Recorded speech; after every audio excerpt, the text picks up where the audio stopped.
For the first time in over 2 decades, the Carolina Panthers are simultaneously looking for a new head coach and a general manager. Let's focus in on the GM job today. How attractive is the Carolina Panthers general manager opening? We'll talk about it right here on Locked On Panthers. You are Locked On Panthers, your daily Carolina Panthers podcast. Part of the Locked On Podcast Network, your team every day.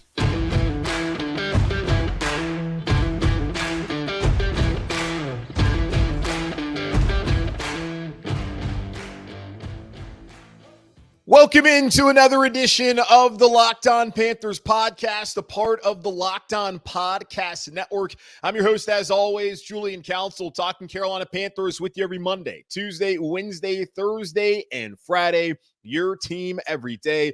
That's our motto here on the Locked On Podcast Network. Subscribe or follow the show for free on YouTube or wherever you listen to your favorite podcast. And be sure to follow me, Julian Council, on Twitter at Julian Council, where every Friday throughout the rest of the offseason, I'll be answering your weekly Friday mailbag questions either at me or DM me over on Twitter at Julian Council to get those questions into me now. Today's episode of Locked On Panthers is brought to you by Jase Medical. Empower yourself when you purchase a Jase case, providing you with a personal supply of 5 antibiotics that treat 50+ infections. Get yours today at jasemedical.com and use code LOCKEDON to get $20 off your order. That's JASE medical.com. As I said, atop the show, the Carolina Panthers, for the first time in over 2 decades, are looking for a head coach and a general manager at the same time. The Panthers 6 weeks ago parted ways with head coach Frank Reich after 11 games, a 1-10 start, and the lack of development for Bryce Young was too much for David Tepper to bear as he dropped an F-bomb in the bowels of Nissan Stadium there in Nashville on that Sunday afternoon, and then decided the next day, enough is enough. Frank Reich, I'm sorry, thank you for your services, but get out. 6 weeks later, yesterday or on Monday, he decided it's time to move on from Scott Fitterer, as well as Scott Fitterer after 3 seasons as the Panthers general manager, where the Panthers went 14-37 during that period of time, has been relieved of his duties as the Panthers GM, which now leads us here in a vital 2024 offseason for David Tepper and the trajectory of this franchise. Since David Tepper has taken over, the Panthers have been among the worst professional franchises here in North America. And until David Tepper fixes his own personal ego and decides to take a step back and let the football people do their jobs and also hire the right people, the Carolina Panthers will be sitting here in turmoil year in and year out. We'll be having this conversation annually, and you, the Panther fan, will be cheated from having a competitive football team here in Charlotte. So hopefully he gets it right this offseason. I don't have a lot of confidence that will happen. I suppose a search firm is a step in the right direction, but that does not ensure that David Tepper will take their advice and hire the right person for the job. And maybe he takes their advice, hires who they suggest, and that person still does not have success here in Carolina because there's a lot of things that need to be fixed, which leads us into today's conversation about the Carolina Panthers GM opening. How attractive is this job? I talked about it yesterday, the negatives. Let's talk about the positives today. We'll get into a little bit more in depth about the negatives, and I'll also rank where this job is among the openings and the suspected openings across the NFL right now as far as general manager jobs go on. But let's talk about the positives. Positive vibes only. Well, positive vibes first. That's what we'll do here on the show to start off here in segment 1. A few things as far as the GM job goes and the procedure as far as when they can start talking to people. GM candidates can be contacted now. The Panthers have already contacted several. Per the Rooney Rule, the club must do in-person interviews with at least 2 external candidates who are persons of color and or female. Candidates can accept employment with a new club while their current club is in the playoffs, provided their current club gives written permission. So with the head coach, they still got 2 weeks before they can really even start interviewing anybody. But as far as general manager goes, they can go ahead and do it, which is one of the things where it's kind of interesting, where it sounds like David Tepper would like to hire a coach, then have a general manager come in. Well, you can talk to GMs now. You can have a GM in place in the next 2 weeks before you could even talk to a coach. So why not go ahead and find the right guy for the job, or even go out there and find a senior vice president of football operations to fix things here in Carolina and have them be the buffer between you, the GM, and the head coach. But that's just a quick a little refresher as we head into this GM search here in Carolina. The positives, number one, first positive, it's the quarterback Bryce Young. The Panthers drafted Bryce Young, number one overall. There was a reason why they decided to do that. We saw that reason against the Green Bay Packers. We saw that reason against the Texans in that game-winning drive. Same case with the Falcons in that game-winning drive. We did not get to see enough of it because Bryce Young was sacked 62 times, which ties his franchise record with Steve Berline about 20 years ago. The Panthers cannot employ that same strategy next year and expect Bryce Young to survive. He's been able to dispel one of the pre-draft knocks on him by being durable, only missing one game to that mysterious ankle injury that was suffered during that Monday Night Football game in week 2, missing the game in Seattle. But overall, Bryce Young was durable. He's healthy heading into the offseason, and that's important as they try to identify a new general manager and, of course, more importantly, a head coach, and find some talent to be around him in this Carolina Panthers offense. But you have a quarterback you don't have to worry about. Now, there are questions of whether he is the quarterback long-term, but you have a quarterback in place who is under a rookie deal. People talk about all the time having that rookie contract gives you the flexibility to pay some players, potentially like Brian Burns, like Derek Brown, and some other free agents like Frankie Louvu, and be able to build a roster around them and have time to find out whether that is the right guy, as long as you build a good enough team around him to find out and actually evaluate him. But that's the situation a lot of people, would like to be in across the NFL. And there's a reason why the Chicago Bears are expected to move off of Justin Fields. Now, a part of it is Justin Fields has not necessarily proved himself to be beyond a shadow of a doubt to be the long-term answer in Chicago, but also they have the number one pick. They can take a quarterback, they can reset that quarterback contract and have the flexibility to sign other players to big deals and help build the overall roster. You have that flexibility right now at Bryce Young in Carolina. So that's absolutely something I believe is a positive. And also, Bryce Young is a player. A general manager who takes this job is going to have to be absolutely in love with Bryce Young and believe in Bryce Young and look at the past season and say, you know what? That's all on Bryce. That's on the offensive line being injured and regressing. That's on the receivers not getting open and not being fast and talented. That's on the run game not being consistent. This isn't on Bryce. I can fix Bryce. I can help Bryce. I believe in Bryce. That's what they would have to believe if they're going to take the job. So one of the positives in my mind is Bryce Young. A second positive, there's a solid foundation on defense. Derek Brown coming off of a career year, the most tackles in a single season by a defensive tackle in NFL history. Now, they've been tracking this stat since 1994. I'm sure maybe someone back way in the past may have had a huge season. Not sure if they had 100 tackles in a season, but Derek Brown was outstanding. Should have been a Pro Bowler. Probably will end up being a Pro Bowler because of alternates and all that, as he's the first alternate. But, man, he was outstanding this year. Fifth-year option coming up next season. He deserves a massive contract extension, whether it's this offseason or during a year. It needs to happen very soon. Shaq Thompson, he'll be back after breaking his leg. We'll see how the contract situation works out, but he's under contract next year. You got Jase Horn under contract in his final year of his deal, assuming that they don't exercise fifth-year option, which I imagine they probably wouldn't do. Dante Jackson's under contract. Xavier Woods is under contract. You got Von Bell under contract.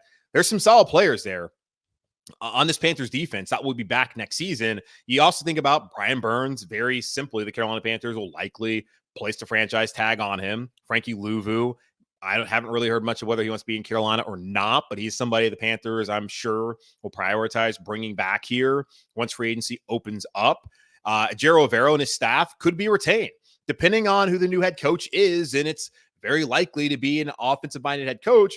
Ejiro Evero could be right back here in Carolina with the same defensive scheme, most of the defensive staff, and, of course, the defensive players that were the only bright spot really in the second half of the season. So that is absolutely a positive. You have a solid foundation on defense. Also special teams. You got Johnny Hecker, Eddie Pinheiro. Both of those guys have been solid, reliable options. Special teams overall has been improved under Chris Tabor, who could be retained again this offseason by whoever comes in here. And I think that's something that David Tepper would like to see. And there's a lot of respect from the players when it comes to Chris Tabor, having read the NFLPA survey that came out last week, saying that he was the second best special teams coordinator in the NFL as voted on by the players. So they respect him. And there's been plenty of reports since he took over as the interim head coach about how he went about his business and how much the players appreciated him being even-keeled and leading the team through the final 6 games of the season. So solid foundation on defense, special teams, that is vastly improved. We'll see what happens with JJ Jansen and his future, that's going to be determined by, of course, him and by whoever the general manager is. Those are positives to me. The salary cap situation, it's not bad. According to overthecap.com, the Panthers are projected to have $37.3 million in salary cap space. It's not a ton. And when you look at kind of the effective space that they can really use, you got to take maybe about $10 million off of that. There's not a ton of space that they necessarily have to go spend big this offseason. There's other teams out there like the Washington Commanders have a boatload of space to go out there and pay players. But understand this, the best way to build your team is through the draft. Now, the Panthers have a bunch of draft picks. We'll get to that here momentarily as far as negatives go. But as far as the cap situation, it's not like you're coming in here and dealing in cap hell. You're not having to get below the salary cap threshold. And there's some moves that the Panthers can make here soon that could open up that number even further to maybe 50, 55, potentially $60 million heading into the offseason. So there is some space to be able to bring in some players to help fix some things here in Carolina. You have flexibility as far as the salary cap goes. And in salary, man, you're going to hear this plenty of times over the next couple of weeks. There's only 32 of these jobs in reference to the general manager jobs and the head coaching jobs in the NFL. I understand that, but there's also only one life to live. So do you really want to take the one opportunity you may have to be a GM and come to Carolina? You may want to do that knowing that David Tepper is going to pay a boatload to get the right guy. If David Tepper zeroes in on somebody and believes, hey, you're the one to lead us moving forward, he's going to pay whatever it's going to take to get you to come to Carolina. So as far as the GM is concerned, as far as his money, that is a positive, certainly when it comes to the Carolina Panthers job. So looking at it, Bryce Young, I can see that being a positive. Young quarterback who was a top prospect last year. I understand CJ Stroud played better this year, going to be offensive rookie of the year. They won a division. All that jazz. But Bryce Young, we're not that far removed from a lot of people around the NFL having him as the consensus top quarterback in the 2023 NFL draft. Solid foundation on defense. Got a couple players like Burns and Luvu that you're going to have to try and bring back. Burns, that should be pretty easy. Gerald Vero's staff could be back. Some continuity there. That would help that side of the ball. Special teams wise, Hecker, Pinheiro, you're solid there. Adequate salary cap situation. You're not in cap hell like some other organizations have been. The Panthers are fine in that regards. And in salary, you can get paid a lot of money to come here. So those are the positives when looking at the Carolina Panthers opening here with the GM job. What are the negatives? There were many of them. There were many positives, but there were many negatives, and we know what the number one negative is. We'll talk about that here in just a moment on Locked On Panthers. I know we come to sports to escape from some of the crazy realities of real life, but can we talk just for a minute about preparing for real life? According to the FDA, pharmacies are running out of antibiotics like amoxicillin right in the middle of the worst flu season in over a decade. This is scary. I can't imagine a more helpless feeling than if you or one of your loved ones got sick with a supply chain issue, keeping them from life-saving medications that they needed. Thankfully, we'll be okay because of Jase Medical. The Jase case is a pack of 5 different antibiotics to treat a long list of bacterial illnesses, including UTIs, respiratory infections, sinusitis, skin infections, among others. This stuff could happen to any of us. Visit jasemedical.com and complete your physician encounter. It will be reviewed by a board-certified physician, and your medications will be dispensed by a licensed pharmacy at a fraction of the regular cost. It's never been more important to be prepared than today. Go to jasemedical.com and use offer code LOCKEDON to get $20 off. PrizePicks is the most fun you'll have, winning up to 25 times your money this football season. You just select 2 or more players, pick more or less on their projected stats, and place your entry. With the basketball season here, you can now pick combo projections across football and basketball from the Specials League, a league created specifically for combo projections that includes 2 or more players from different sports or leagues. For example, you can take LeBron James plus Travis Kelce at 10.5 combo projection of 3-pointers made plus receptions. PrizePicks is really simple to play. You can make your picks and submit your entry in less than 60 seconds, y'all. It's that easy. Quick withdrawals, easy gameplay, and an enormous selection of players and stat types are what make PrizePicks the number one daily fantasy sports app. Go to prizepicks.com/LockedOnNFL. That's prizepicks.com/LockedOnNFL for a first deposit match up to $100. prizepicks.com/LockedOnNFL and use code LockedOnNFL for your first deposit match up to $100.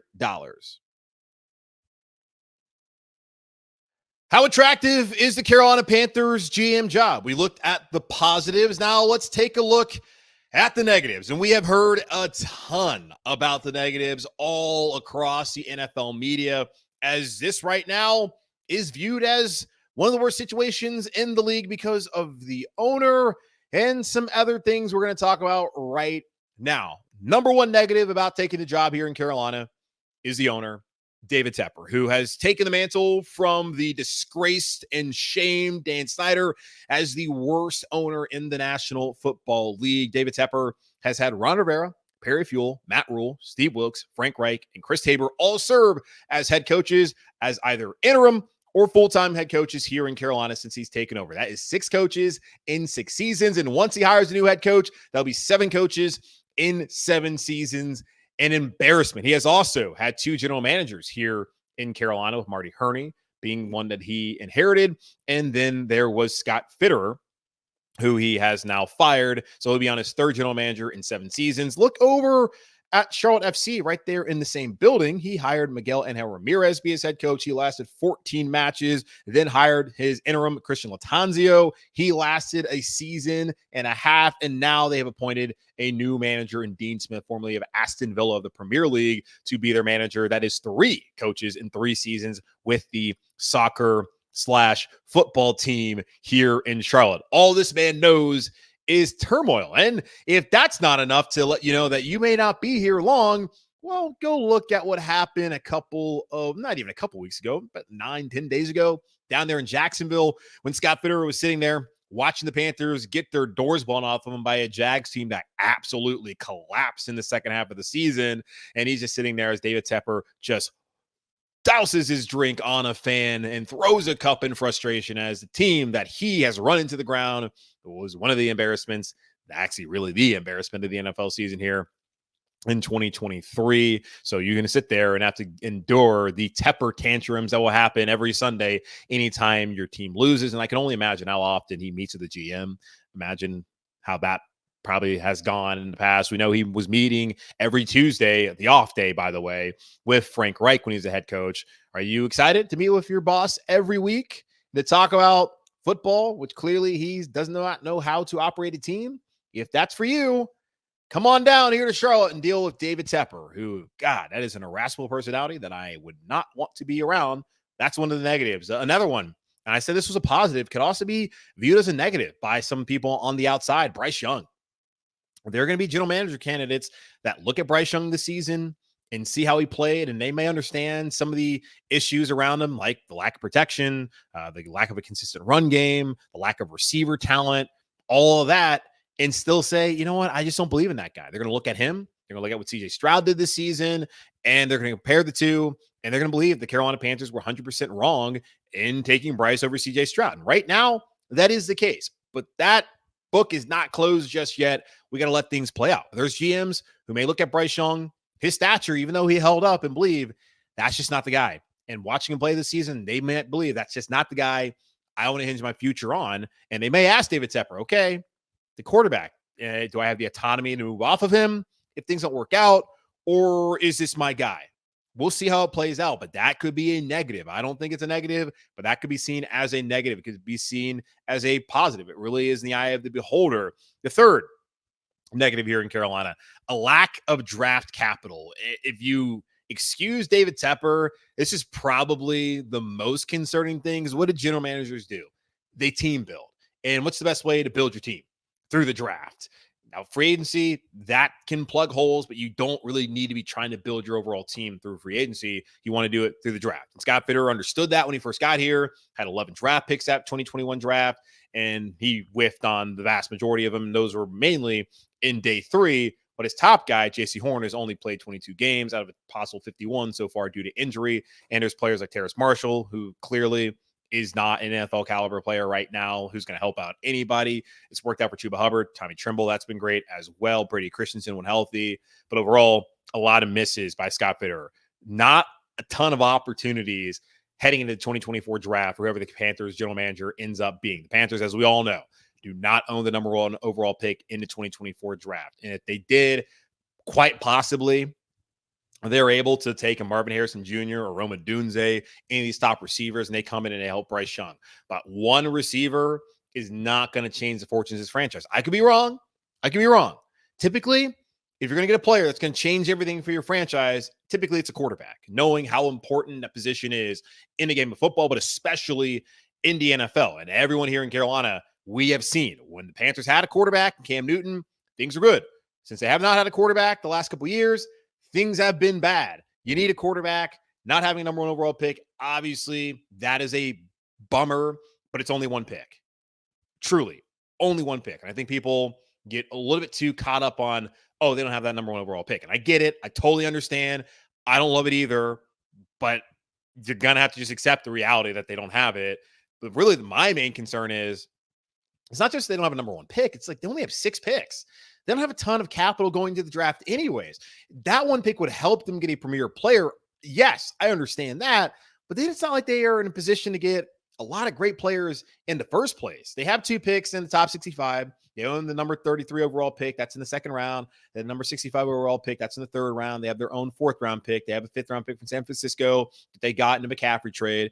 They have a 5th round pick from Tennessee that they got in the Dennis Daly trade. They also have a 6th round pick from Arizona that they got in the then known as Robbie Anderson trade. So that's 2 day 2 picks and then 4 picks in day 3. And traditionally here in Carolina, whether it's been Marty Hurney, Dave Gettleman, Scott Fitterer, Marty Hurney, Dave Gettleman, Marty Hurney again, and then Scott Fitterer, the Panthers have not done a good job of evaluating talent later on in the draft. So, but hopefully the next guy comes in can do that. They don't have a ton of capital, and if they want to kind of potentially trade, like getting T. Higgins, if that's what's necessary, if he gets tagged and then potentially traded, they're going to have to give up some of these draft picks. We don't have a lot of draft picks to want to even leverage. That's part of the problem that Scott Fitterer had. He always talked about they need to care about their draft capital, that they need to protect that. But he kept trading away picks, and it did not work to the Carolina Panthers' advantage at the end. Like you look at Sam Darnold, getting a quarterback's important, but wouldn't you have been better off just having Teddy Bridgewater stick around? And I'm not even saying this is hindsight 2020. I felt that way at the time. And if you listened to the show back then, you knew good and darn well how I felt about the Sam Darnold trade and how I did not want to see it happen at all. And that was cool rolling with Teddy Bridgewater. Teddy was Teddy in 2020. That's who he's always been. Would have been totally fine doing that again in 21. Didn't think they were going to achieve much in 21 anyways. Why not do that and then keep your draft picks? Panthers, they kept making all these panic moves, trying to be in win now mode just to go 14-37 under the former general manager here in Carolina. So they have 6 picks coming up in 2024, and they don't have a 2nd round pick in 25. You look at 25's draft, they have their 1st round pick, they have a 3rd round pick, have a 4th round pick, have a 5th round pick, a 6th round pick, and they have 2 7th round picks. That's only 6 picks in that draft. And you're going to have a huge gap unless you trade and get a 2nd round pick, but you're going to have a huge gap between 1 and 3rd. And the Panthers talked about that back when they traded for Sam Darnold. Man, don't really love having that big gap between the 1st round pick and the 3rd round pick. Fitterer found a way to come out of that draft 11 picks. Will this general manager find a way to do the same thing, especially not having a 1st round pick in 2024? That is an issue. The lack of draft capital that you can use potentially to trade to get other players, just to get players in general, the cheap way, the smart way through the draft. Number 4, lack of talent on offense. The Carolina Panthers need several wide receivers, and one of them that they have right now, Adam Thielen, sounds like a guy who does not want to be here anymore, and I don't blame him. The team is terrible. He signed up for Frank Reich. He signed up to contend for a division. None of that happened. Reich's gone. The division was never, ever a thing that they're going to contend for or the playoffs, and he is coming off a 100 reception season and a 1,000-yard receiving season at age 33. He's going to be 34 next year. He's only getting older as far as NFL terms go. And he's probably showing a lot of people in the league who did not believe in him that, oh, okay, Thielen, he can help us out. Maybe in the slot as a number 3 receiver on a contender, that guy can still get out there and help you. Might not get a ton of separation, but he can help you out. As we saw this season with Bryce Young here in Carolina, I would imagine that he's going to be one of those trade pieces that you can get another pick for, but that's probably going to be a day 3 pick if that's what happens. So they're going to need maybe 2, 3. Like they need a number 1 receiver. They need a true number 2 because that's not Mingo. They need another number 3. Mingo's like a 4. I don't believe in Jonathan Mingo after this season. Maybe that's not fair. I'm just not loving what I'm seeing. They need multiple receivers, actual speed, actual talent at the wide receiver position. It's possible that they need to overhaul their offensive line. Moton, I don't touch that. I do think they need to draft a center. They have not done that since they drafted Ryan Khalil all those years ago. Bozeman was good in 22, This past season, that was not the case. Did not help that he had 7 different left guards, 8 different right guards next to him all season long. The lack of continuity, that played a role. And if Morgan, that being Dan Morgan, is the general manager, possibly he says, all right, I agree with Scott. This is an offensive line that's ready to go. They just had injuries. If they can stay healthy, have continuity, they can be fine. But we have seen this is still not the best pass protecting offensive line in the NFL, even when they are healthy. So what to do with Icky? What do you do with Austin Corbett, who's having a second knee injury? How is he going to be coming back? Are you going to want him back? Are you going to rather cut him, get some cap space? Who are you going to replace those guys with? The guys behind them, like Mays and Zavala, they haven't really shown too many signs that they're going to be the answer there at guard. It's still early in their careers, but I have not been impressed by the early returns. So there's the offensive line. Probably need another running back. I think via the draft would be fine. Another tight end. We'll see what happens with Hayden Hurst. He says he's going to go work out in Jacksonville, come back next season. Does he come back at all? Those are questions that need to be figured out. But the lack of talent on offense outside the quarterback it's not good. And then the final thing that I look at as a negative, difficult contract decisions to make. And this is part of the GM job. But Brian Burns, you're easy to tag him, but do you give him what he wants? And the report is he wanted $30 million. That is insane. And even back when we had the conversations back in September and even really late August, I was cool. Like, okay, $27, $28 million. That makes sense. But 30, I don't know about 30. Panthers don't have a ton of leverage, but it's not like Brian Burns did a lot this season to show that he's worth that kind of money. The Panthers need to figure that out. I think at this point in time, trading him is going to be difficult if you want to get the kind of premium capital that they could have gotten from the Rams back at the deadline in 2022. So the best thing to do, especially knowing that all the edge rushers on the roster aren't that great, and he's the only one that you can really depend on, is to find a way to get a deal done with Brian Burns. So that's going to be a difficult decision. Derek Brown, he's extension eligible. How long are you going to wait to get that done? Do you want to be in the same situation with Burns where you waited too long and now you got to play the whole tag game? Ike Ekwonu at left tackle. What are you going to do there? And those are the offensive line overall, determining the futures of Hayden Hurst, Miles Sanders, Adam Thielen. Do you trade Thielen? Do you release Sanders? Do you stick with them? Hayden Hurst, same kind of case. There are some decisions to be made. So there's difficult contract decisions that would have been made, whether Scott Fitterer was here or not. That's something that can be perceived as a negative. There's a dearth of talent on offense. The lack of draft capital overall is not great. You could think of Bryce Young as a negative. And of course, the biggest negative here in Carolina is the owner, David Tepper, who is a problem. So those are the negatives as far as the general manager opening here in Carolina. Now, looking across the league, there's a couple of openings. You got the Chargers, you got the Raiders, potentially the Commanders, and I feel like the Commanders are one going to count them. Where does the Panthers GM job rank among the current openings and potential openings here in the NFL? We'll talk about it here in just a moment on Locked On Panthers. This show is sponsored by BetterHelp. Around New Year's, we get obsessed with how to change ourselves instead of just expanding on what we're already doing right. Maybe you finally organize one part of your space and you want to tackle another, or maybe you're taking your supplements every morning and now you actually want to eat breakfast too. Therapy helps you find your strength so you can ditch the extreme resolutions and make the changes that really stick. If you're thinking of starting therapy, give BetterHelp a try. It's entirely online, designed to be convenient, flexible, and suited to your schedule. Just fill out a brief questionnaire to get matched with a licensed therapist and switch therapists anytime for no additional charge. Celebrate the progress you've already made. Visit BetterHelp.com/lockedon today to get 10% off your first month. That's BetterHelp, HELP.com/lockedon. We've talked about the positives. We've talked about the negatives to the Carolina Panthers general manager opening here in Carolina. How does the job rank, though? Because there's a couple of jobs already open on the market. We know the Raiders' job's been open for a couple months now. The Chargers' job is open. The Panthers' job is open.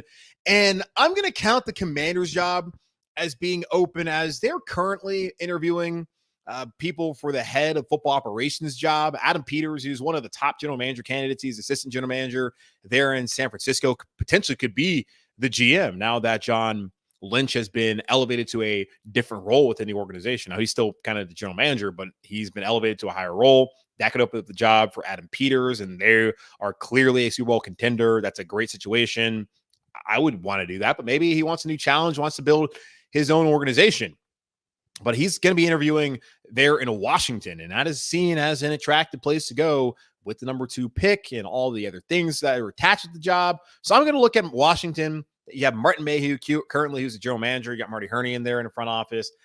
It's hard to believe that those guys are going to stick around. So I'm going to look at Washington, Los Angeles, the Chargers, the Raiders, and Carolina as the 4 open GM jobs right now. So how does the Panthers rank as far as those jobs go? I think the top job, and I've already alluded to it, I think it's the Commander's job. It's wild to say that after the 20 plus years of Dan Snyder as the owner and how that organization was a complete train wreck, all the disgusting things that happened that were reported by the Washington Post back in the summer of 2020, all the things that Dan Snyder has done since then, and he's been accused of, and why he's no longer there in Washington. Now they're in a situation where Ron Rivera is gone, and Ron was, I think, a great guy to be there in a situation. Didn't win enough, and we saw they lost 8 straight games in the season. Did not work out. I wish Ron the best of luck. I think probably in retirement. I think he's earned it. He's got plenty of money, and love for him to be back here in the Charlotte community. That's a job. You got potentially a new stadium coming at some point in time. They'll figure out possibly a facility. You have the goodwill of the city back, and even like the whole DMV. You have it all back, and there's a serious owner in Josh Harris, who has done a good job of the Philadelphia 76ers. And he's smart by bringing in Bob Myers to help with transition and help them find a new head coach and a general manager with the championship culture they want to build there. Same thing over Rick Spielman, longtime Vikings general manager, to help him out. I love what he's doing up there, and I wish he was the owner here in Carolina. Now, it still remains to be seen whether Josh Harris is a good owner, but we've seen already in another sport here in America, he's been a good owner. And it doesn't always mean that across sports will be a good owner. I do look at Stan Kroenke. He may be hated in St. Louis. The man's won Super Bowl with the Rams. He has Arsenal back to being Arsenal in the Premier League and across Europe. And he also won a Stanley Cup with the Colorado Avalanche, whatever. I don't watch hockey. So it's showing that if you are a successful owner, you can be a successful owner across sports, because a lot of the tendencies and what are traits that you need to build, they're pretty interchangeable. So I think the Commander's job, that is a job that I would absolutely want up as a general manager. I love DC anyways. My grandmother used to live in DC, so it's kind of a second home to me, third home, whatever. But I love DC. That's just me. But if I wanted the opening, I'm looking at the $78 million in cap space.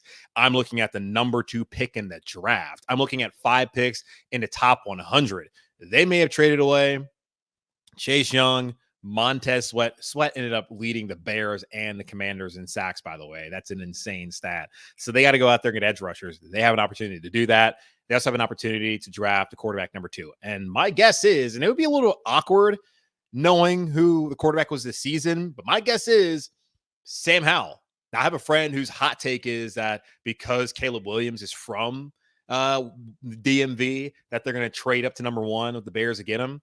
PR wise, I could understand whether they do that. If they decide that they're not going to trade a ton to go get Caleb Williams, they would rather just hold the picks they already have.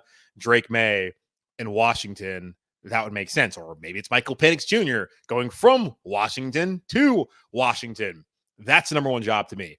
Number 2, it's the Chargers. They do have a salary cap situation to figure out. They're in the red heading into the new league year. They obviously did not make the playoffs. There's some situations to figure out with Keenan Allen, also Mike Williams, their receiver that they drafted, Quentin Johnson at TCU, didn't have the kind of year they were hoping. They had some injuries this year, and the whole Chargers of it all. But they got a brand new facility, and they have an owner, I think, that wants to win. Now, I don't think the Spanos are that great, but you have Justin Herbert as well, and that helps. That's probably what's most attractive for a head coach is you have Justin Herbert. But for a general manager, having that quarterback in place and being in LA, having a new facility, that's number 2 attractive job in my mind. Number 3, the Raiders. I personally wouldn't want the Raiders job. I don't think Mark Davis is a very good owner. Now it's been seen multiple times. They don't have a quarterback. Aiden O'Connell was okay in the moments that I did see him play. The most I really saw him was in that Chiefs game on Christmas Day.